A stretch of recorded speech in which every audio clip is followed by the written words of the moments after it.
Welcome to the Mary D Show. I'm your host, Mary D, here to be your guide as we extract wisdom and life lessons from top CEOs, thought leaders, artists, spiritual luminaries, and wellness experts. My intention is to bring you value in every show that sparks an idea, helps you break a limiting belief, or encourages you to create thoughts that uplevel your life so that you can know from the deepest parts of your soul that everything you want is available to you and that abundance is your birthright. In 2018, I healed from breast cancer holistically after surgery without the use of chemotherapy or pharmaceuticals. I love biohacking and plant medicine and exploring spirituality and what it means to be in relationship with spirit so that we can feel whole and complete no matter what life throws at us. My specialty in the business world is strategy and leadership, and my gift to each of you is my ability to listen so that I can help others see themselves. In each episode, I want to sprinkle you with some hope dust, tickle your funny bone, and inspire you to find your inner roar. Get ready to live your most aligned, purposeful, and joy-filled life now, and enjoy the show.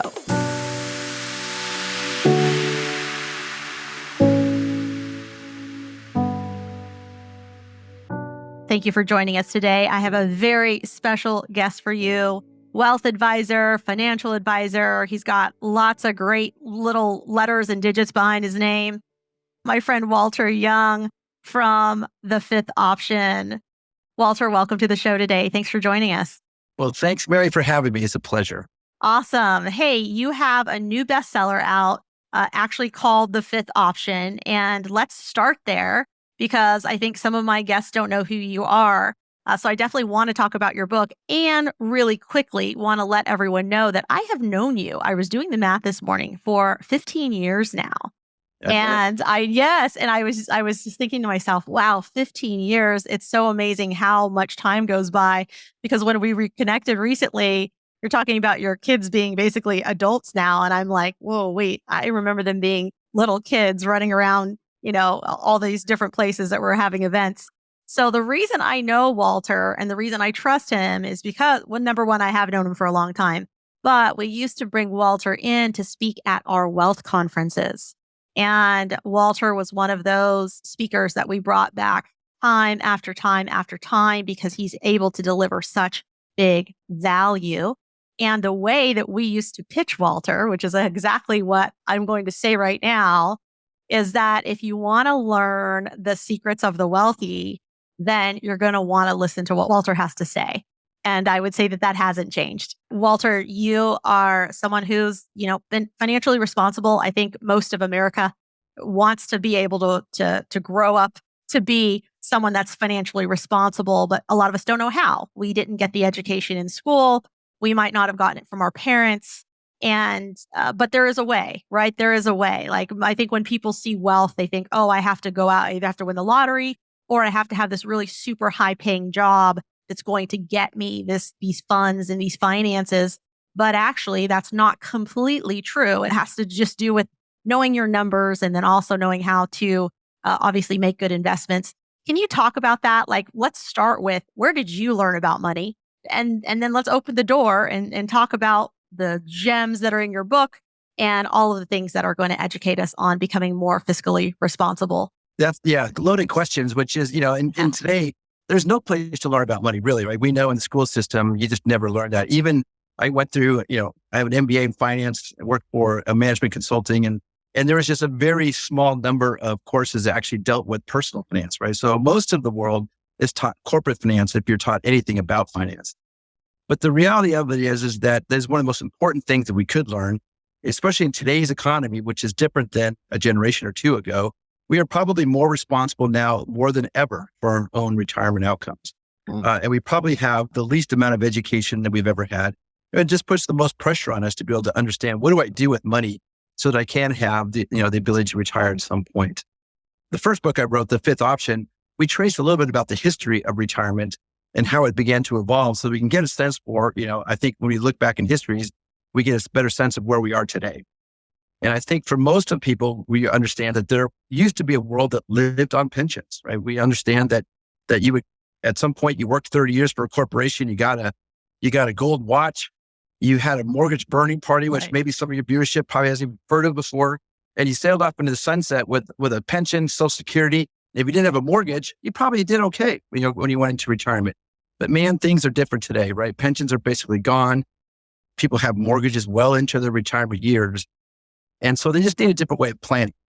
And so kind of my focus, my purpose for being, my why, is to help bring some of the academic studies that people don't get a hold of, try to turn them into stories or, sound bites that people can digest easily so that we can learn what the academic world says about retirement planning. And spoiler alert, it's not what you read on TV or hear on TV. It's not what any of what I'll call the financial entertainers talk. The ability to create income in retirement is one of the hardest things there is to do. And there's actually lots and lots of quotes from the Nobel laureate winners of finance that say that creating retirement income is the hardest conundrum to solve. As Americans, we just aren't ready for how to do that for the long, into Mm. retirement. So that was the thrust behind the fifth option. It was to begin to understand, as you can tell by the title, that there is an option that most people don't hear about. And that was the impetus behind the book. Nice. And you are the son of an immigrant, correct? So talk to me about just your own personal alignment. Like, where does that come from? Where does becoming fiscally responsible, where does that even happen? Yeah.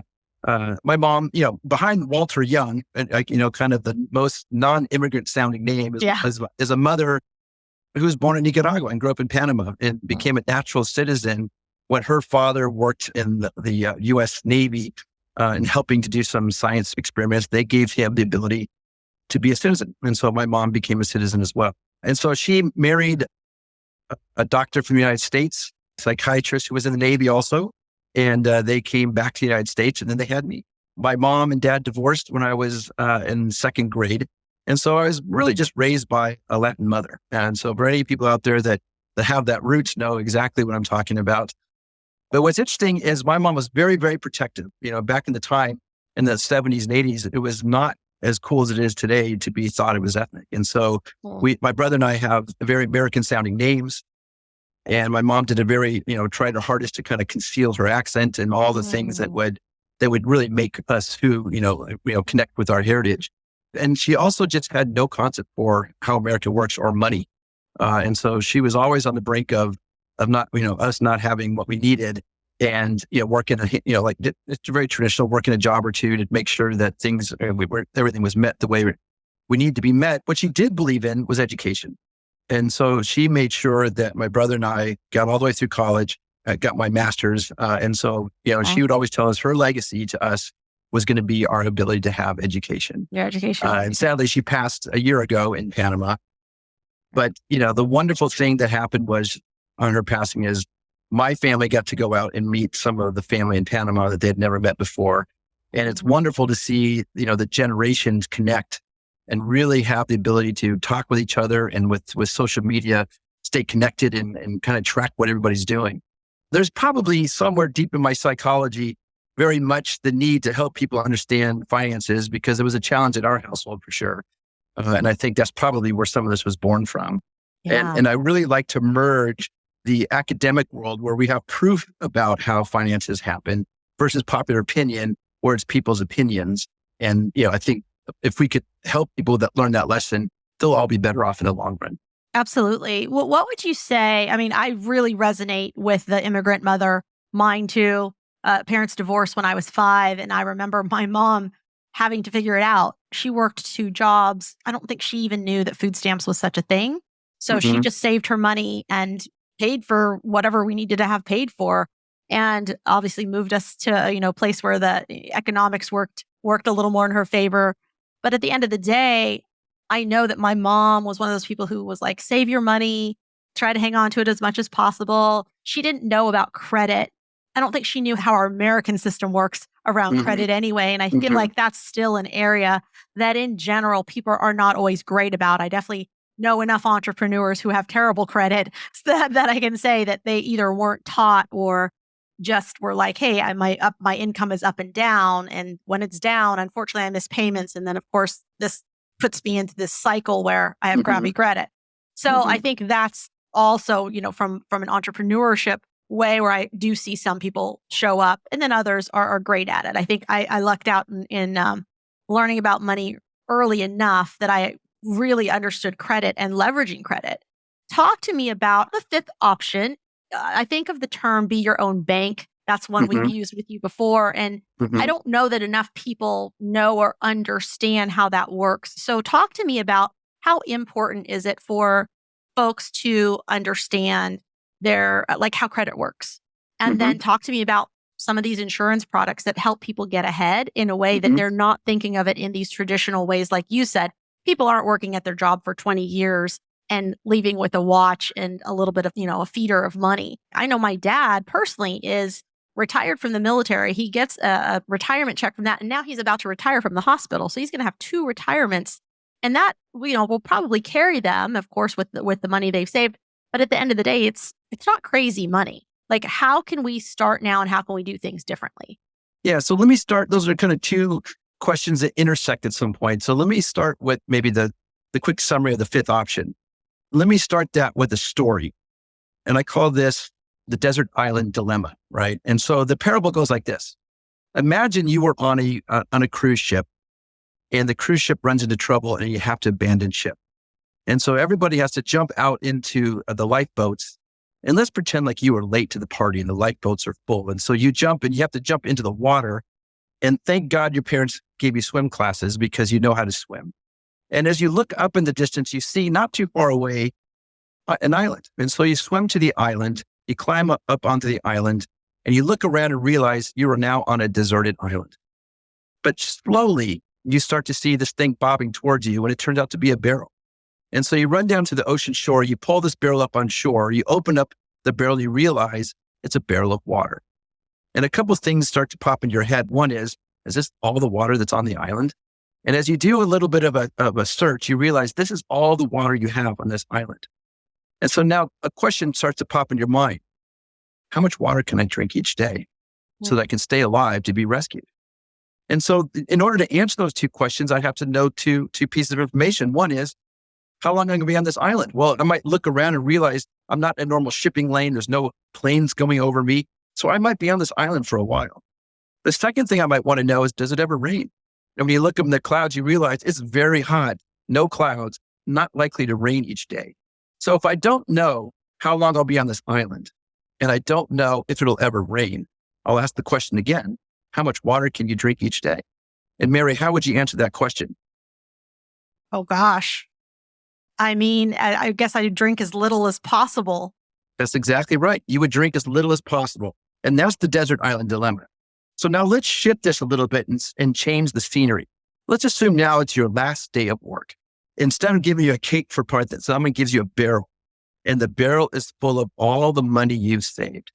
And on the way home, you begin to think again, similarly to the desert island. This is all the money I have in the world. How much money can I spend each day so it doesn't run out? Well, in a very similar fashion, I have to know two pieces of information. How long will I live? Can't know that answer. How will my money perform? Can't know that answer either. So in the absence of those two questions, Mary, I'll ask you the same question. How much money can you spend every day so that it lasts as long as you last? Well, if I think I'm healthy and I think that I want to live a long time, then I'm still probably spending as little as possible. Yeah. Still And probably the same answer. that is the retirement dilemma, right? Is that we don't have a good answer for how much money can I really spend every day so that it doesn't run out. And Right. so a lot of research has been done to this regard, right? Because it used to be parents just took care of that. Now it's you, right? You have a barrel of money that has to last as long as you live. And so there was a lot of research done back in the 90s that asked the simple question, what was the most I can take out of a bucket of money and not run out under all market conditions for the last 30 years, right?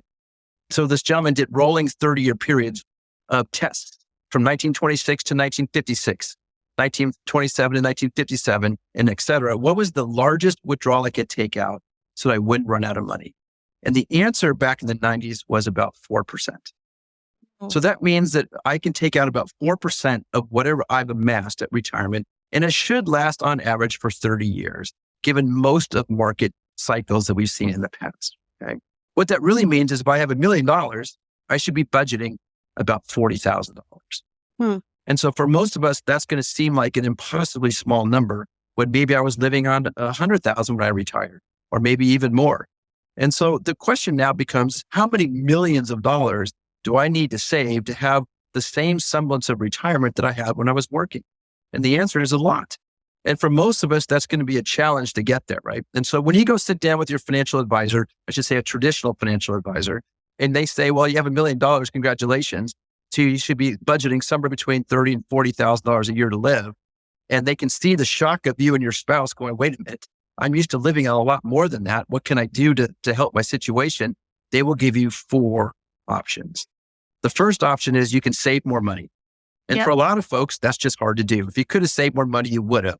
But even so, that means I'm pitting my lifestyle today against the lifestyle in the future, right? Mm-hmm. And so we have to figure out one of us is going to win, the old me or the young me, right? And so we put that, we don't want to make that a war between the future you and the current me, right? Right. So even if I could save more money, do I want to? Would I rather have a different way of doing this? The other option is to try to get a better rate of return in the markets. And so that's the equivalent of just taking more risk. Some of us are okay with taking more risk. Some of us don't want to take more risk. The third option is work longer, right? Mm. Canada's experimenting with a new age of retirement being age 70, right? Because we live so much longer into retirement, we probably can't retire as early as we may be used to because we don't have enough money amassed. And the fourth option, sadly, is what most people choose, is just live on less, right? They begin to tell me things like this. I don't need to go on those trips. I don't really need to go out to dinner. People come back to the bare minimums of what they can get away with as a way of rectifying the fact that maybe they don't have enough money. Mm. Those are the 4 what I call frustrating options that exist for most people. But guess what? There's a 5th option, right? The 5th option is how we begin to merge 2 parts of the financial markets, the investment world and the insurance world. And when these 2 worlds come together, they provide better outcomes, meaning I get more income for the same dollar. And it's really the same science that's behind Social Security. It's the same science behind pensions. It's the same science that allows us to have these higher guaranteed incomes that we used to enjoy. What happened in the 2000s is that this split. We used to get this automatically with the pension. But then when the pensions went away, the world split. We have the investment world, we have the insurance world, and guess what? They hate each other. But the answer is, for the average person, is the combination of these 2 that gives us the best outcome when we get to retirement. And the 5th option goes through a number of examples of how these 2 can work together to give us a better outcome. The insurance world by itself, not good enough. The investment world by itself, not good enough.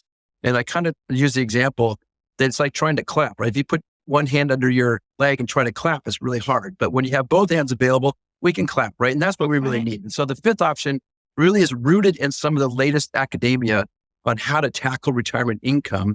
And I turned it into a story so that people could hopefully understand some of these important points and then take advantage of them as they begin to put their retirement income plans together.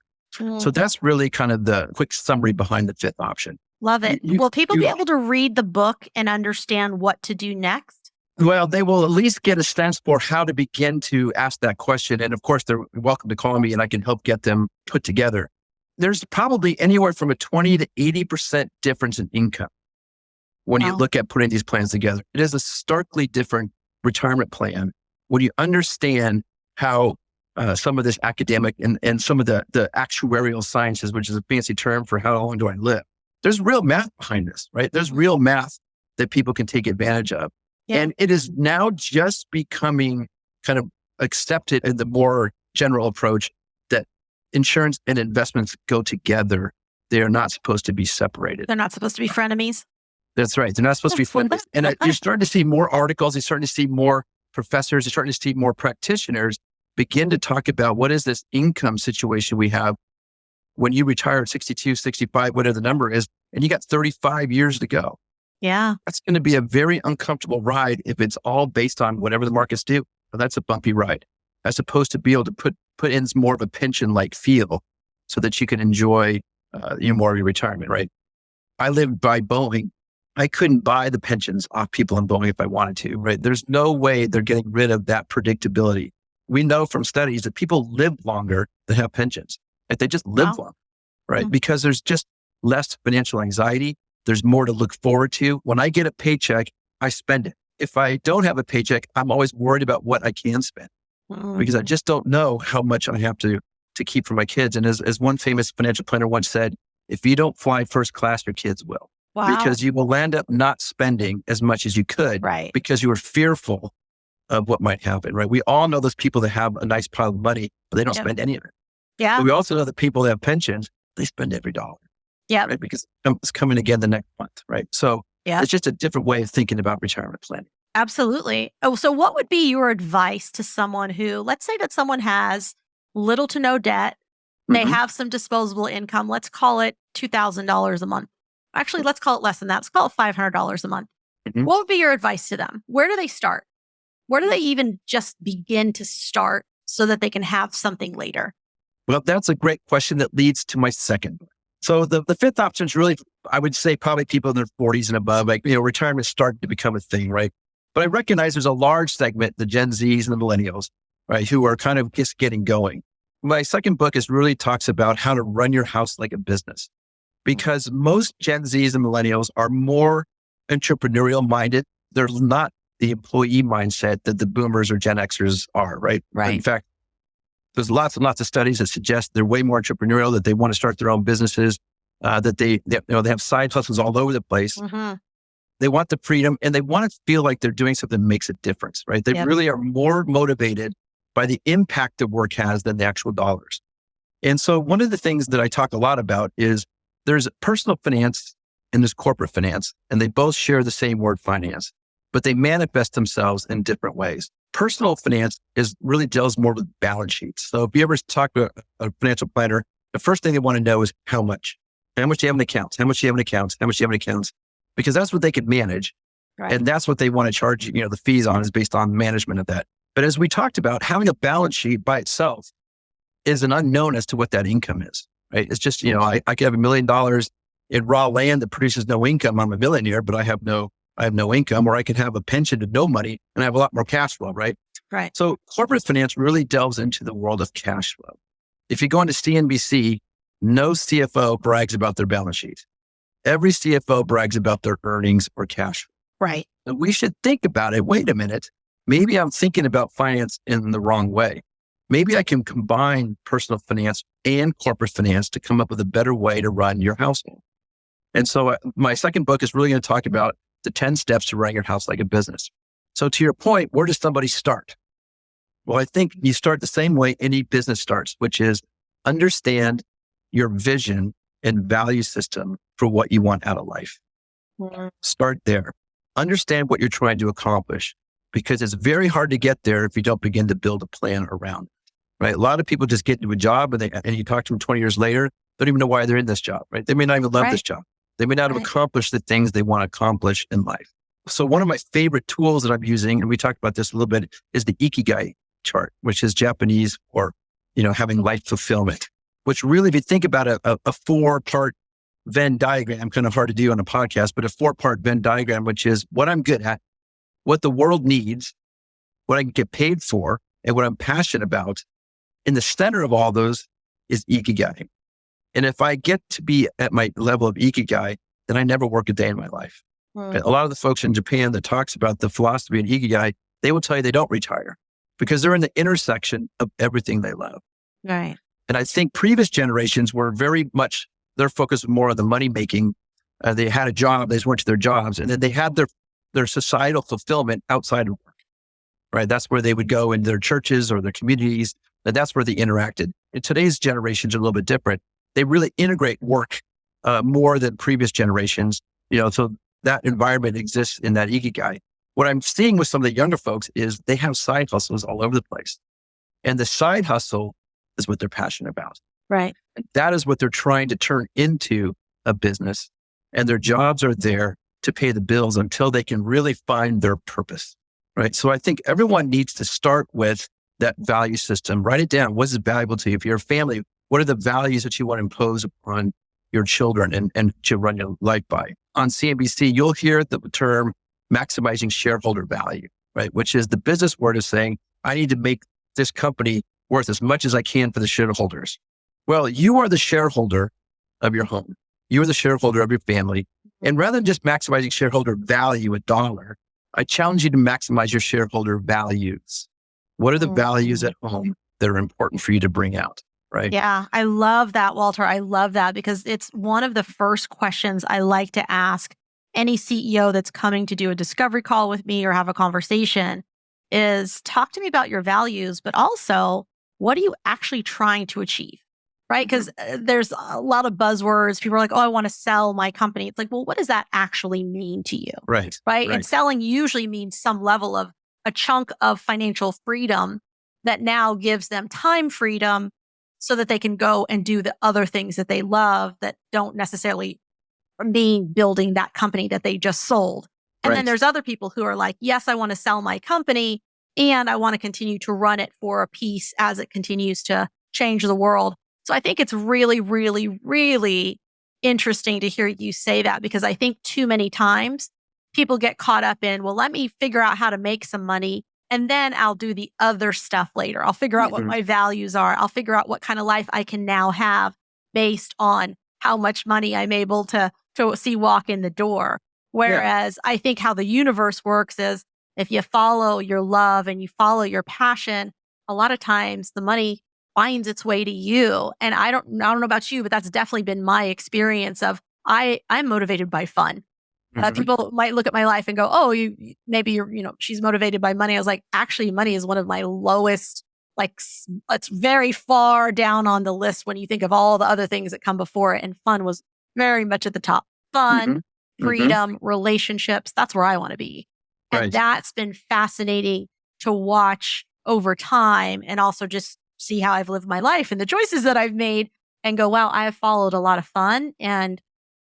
My life's been exciting and it's been great. And I think that this is the piece that people miss so often. So what would you say is the thing people need to know so that they can find their ikigai? Like what do they have to surrender to or what do they have to be open to? Well, I think you have to do some soul searching as to what is important to you.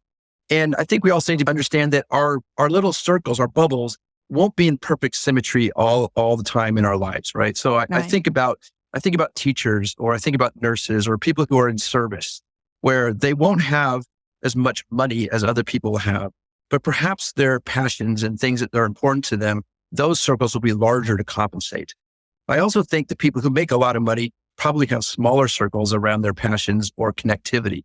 And they may, and later in life, they may start to realize it's not about money, right? Yeah. It's about the balance that money provides me. And so we learn these lessons, differently based on where we come from. I think the youth today are much better served that they're coming from a place of less about money and economics and more about impact on the world and having some of that financial freedom. The reality is you got to have some money too, right? We at some point it does cost money to live indoors. And so we want to make sure that, that we have some of that balance. But throughout our lives, you'll see these things kind of moving around. If you can have five like words that really are impacting to you, then it will drive all your other decisions. It'll drive your financial decisions because it will help you understand that's what you're working for. It'll help kind of really create a framework around how you'll make financial choices throughout your life. I love that. Talk to me about how you raised your kids in teaching them about money, because I think this is an area that really fascinates people. Like my brother and my sister-in-law took their kids to a lot of Dave Ramsey Hmm. events. They'd pay the kids for their chores, but then they had a family tax to teach Hmm. kids about tax and how that works. So what were some of the tools and the things that you've used in your own life as, again, someone very, financially responsible and that Hmm. helps other people do this? Yeah. What do you teach your own kids? Yeah, great question. So my kids know that I'm always kind of an out of the box thinker, right? So putting money into Roth accounts and things like that for the kids early on is part of the deal. But they also really, as you brought up earlier, understanding that, to the degree that we can control the direction that our money moves is most of the battle. So if I'm writing a check outward, well, I'm losing because someone else is getting my money. If money's coming in, I'm winning. And that's where you talked about like being your own bank as one of the centerpieces our families used, which is we know that as a family that if we can finance ourselves, the things that people buy, our cars, our college expenses, to a large degree, our family will use the money in our life insurance policies as that funding pot.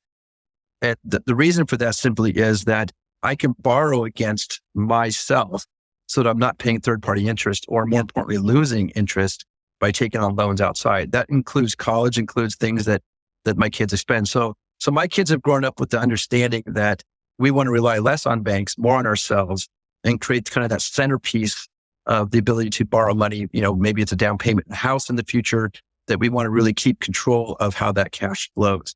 One of the biggest lessons that you can learn is opportunity loss, right? The idea of understanding, what am I giving up when I make a financial move?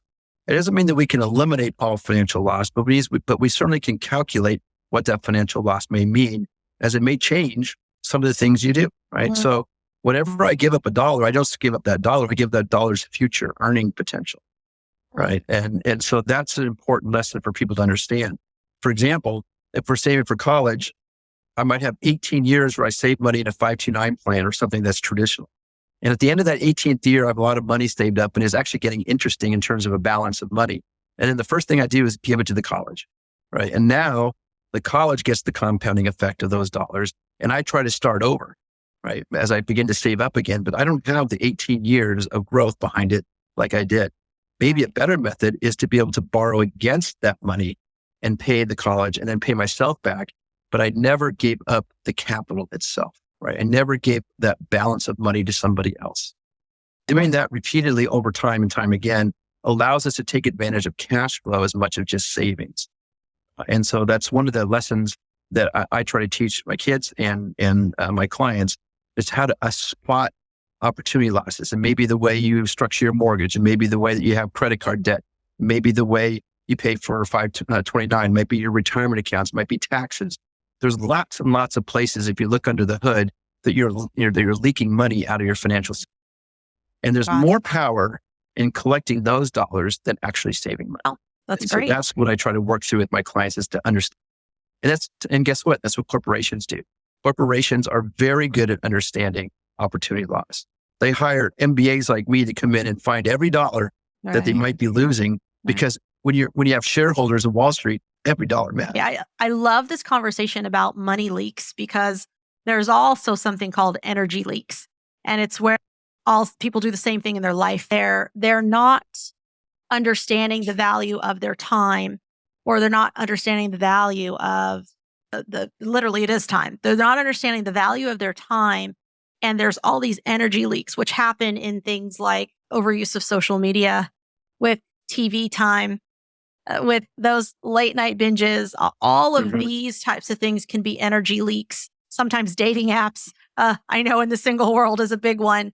So it's really interesting to talk about leaks, because I feel like these happen both financially, and they happen energetically also. And just being really aware of what those things are, and just seeing how these principles really apply across the board, right? Mhm. So it's like you saying, hey, I want people to actually run their household like a business. If they look at it that way financially, they can be better off, because they'll make better decisions. And that's such a good principle. Walter, what is something you know now? So after all these years, all your degrees, all the economic ups and downs that we've seen happen here in the United States and across the globe for that matter, Mhm.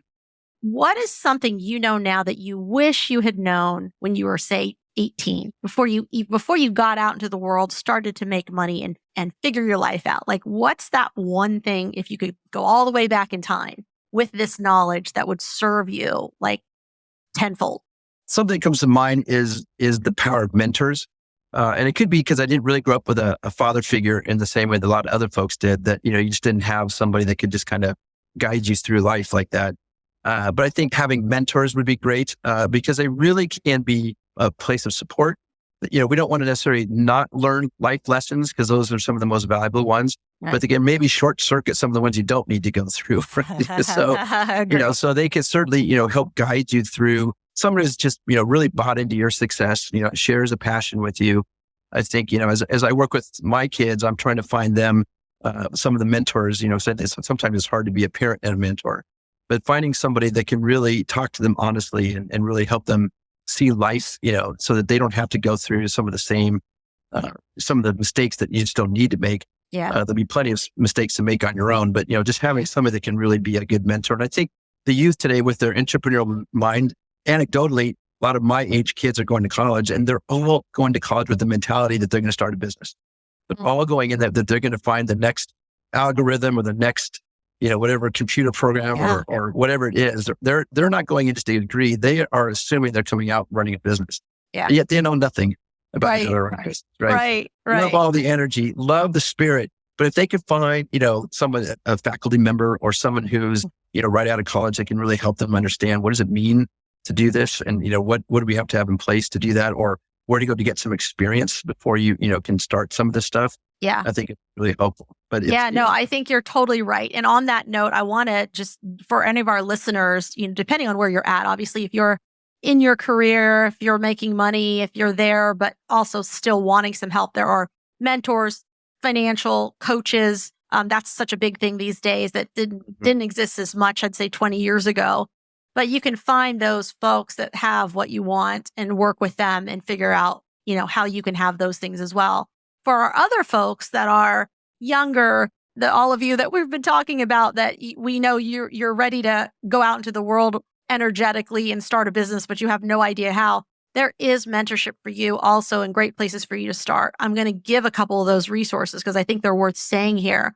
One of them is called SCORE. SCORE is an organization that has really, really incredible leaders that mentor for free. You can hop on there. You can look through the different profiles. I'll give you an example. When I went to sit on the board of the nonprofit, the Breasties, give them a little plug, the Breasties, when I was allocated chair of their board, we needed someone from like the financial space that would understand nonprofits. And I actually asked around, no one really had an answer for me. And I went to SCORE, looked through the different profiles, and found someone who actually did know about nonprofit finances. And that was really helpful for me in just needing some sort of resource of where to go. So these folks often have a great network and can help you. The other one is going to be, I'm trying to remember the term, and Walter, help me out here. They're like associations. So you have like the Asian American Association. That if you're Asian American, you can go there and get a lot of resources. And from a diversity standpoint, choose to maybe work with some folks that are, come from a similar cultural background. So I'd say that there's other associations out there people can join. There's also, I know in Dallas specifically, a place called the DEC Network. It's a nonprofit. They also have they basically operate like a small business administration, except they are very much geared towards entrepreneurs, and they give them lots of resources. I was one of their mentors over the pandemic to help some of those businesses that were struggling a little bit, try to, figure out their way through the pandemic and how to leverage some resources. So there's so many really great organizations out there. Are there any that come to mind for you? Well, there's some similar in the Seattle area. In fact, there's even some organizations that work with, high school and below, where they take them through some mock business trainings and actually have a lot of people, like myself or others that are in business help, speak to the expertise or things that we've gone through. As you get into the colleges, a lot of colleges offer mentorships, like just flat out mentorships, where you can go and just sit down with people and shadow them, right? I mean, shadowing somebody is a tremendous way of just getting a sense for what their day is like and learning Absolutely. if this is something I'm interested in. So you're right. There's no shortage of options out there if you do your homework. Yeah. When I was running the wealth company that I was telling folks about in the beginning of How I Know You, we utilize interns so much because they were very affordable, sometimes free, depending on where they came from. And they were some of the most scrappy folks that we would get because they were learning and they were little sponges and they wanted to do everything. And you could plug them into a process. You could give them an SOP and they would rock and roll it. So I think that internships are definitely a very strong way for someone to at least get into a business and decide for themselves, do I really want this? If I'm shadowing someone in this business that I think I want to do, how's it going to feel? Because I've definitely been on the other side of also running a business, making millions of dollars only to get out the other side and for the CEO to look at me and go, that this isn't what I thought it was going to be. And it's like, wow, this is very unaligned now because it was a lot of money and a lot of hitting goals, but not a lot of the fulfillment that I think he thought was going to show up in this business. Like there's the simplicity, right? If you're just a salesperson and that feels good to connect with people and talk to your customers and be on that level, if suddenly you're the owner, you have all these departments and your management, you're making all these high level decisions and you get a little far removed from that first line customer. So it's really getting clear about where you are in your alignment of whatever business you're starting or whatever reason that you're doing whatever you're doing. And I think that accounts in every area of our life, our finances. If you're single, definitely in dating, figuring out like, where are you aligned right now? Are you looking for a lifetime partner or are you looking for a nighttime partner? I think those are two different kinds of strategies and two different kinds of alignment. And it's really important to come out the gate and understand where are you at. Same in our finances. This is such good, such juicy information. Now, Walter, I would be remiss to not ask you. Obviously, economically, there's lots of talk. People say that we are in a recession now. If the people that don't say we're in it now say it's coming. So, do you believe that's true? And give me some thoughts around that. Well, I think that we're certainly at a changing of tides, right, at this point. So, I won't claim to be an economist, but we are saying some things that are interesting. Increasing interest rates as fast as they're increasing. So, interestingly, none of us have been alive to see rates go up like this, right? Most of our adult life rates have been coming down. So, all of our research and academic background really is around the reduction of rates, and now we're trying to do the opposite. What does it mean if we raise rates over periods of time? I think we're also confronted with massive deficits, right? The government just owes more money than ever. I mean, it's an untenable amount of money to even think about. And as interest rates go up, that means it costs more money to pay off the debt, right? And so we know there's going to be what's called a crowding out effect, which is where some of the dollars that were to go to social programs might have to go to interest just to keep the debt going, right? So we are at this point in time where we have to be thoughtful about what does it mean going forward. But that being said, markets go up and down all the time, right? And I think Mark Twain said it best, where markets go up, down, or stay the same. And so, it's really hard to have a crystal ball to say what does the future look like. I think one of the ideas I'm exploring is to get rid of your financial goals. The financial goals are not the way to do financial planning.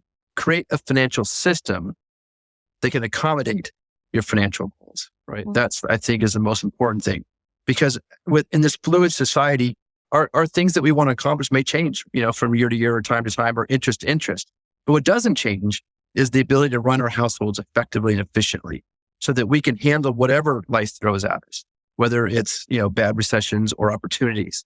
The other thing I think is really important is we've all heard of the rainy day fund, but make sure you have a sunny day fund, a fund that's there for opportunities, right? So the rainy day fund really was around because for the most part, baby boomers, Gen Xers, we just had our jobs and just went about it. And the rainy day fund was really there if I lost a job or had some unfortunate event. But in a world where we're more like free agents bopping around all the time, we might need more money available to us to take advantage of opportunities that we didn't foresee happen. It could be that we want to take a sabbatical. It could be that simple. It could be that we want to start our own business. It could be that we want to buy some real estate and something just became available. And so we're oftentimes are scared to keep a lot of cash around because we think it's inefficient. But again, if we go back to that banking on yourself concept, it's okay to have a war chest of productively growing money that's available to take advantage of what life throws at you, both good and bad, right? So don't be just thinking negatively that there's rainy day funds. There's plenty of opportunities that happen when there's recessions or things when the economy is running along as maybe as smoothly as possible. That's when the opportunities really come into focus. Amazing. Walter, how do people get in touch with you? I'm happy for them to email me, Walter at the fifth option, all spelled out. They can call my phone number. I'm a pretty informal person. They can call me at 206-683-3375. And, my practice is shifting now what I call the mortals, which is the people that are really on that fence of retirement or not retirement, that I can help them get through that. Working with wealthy people is great, but let's face it, they're already okay. So where I get excited is taking folks who are right on that cusp of being okay or not okay and finding the strategies and things that's going to change their life materially. That's my ikigai, is knowing that if I can impact someone financially, my hope is that they will have some confidence, and financial confidence breeds them to do amazing things in the world.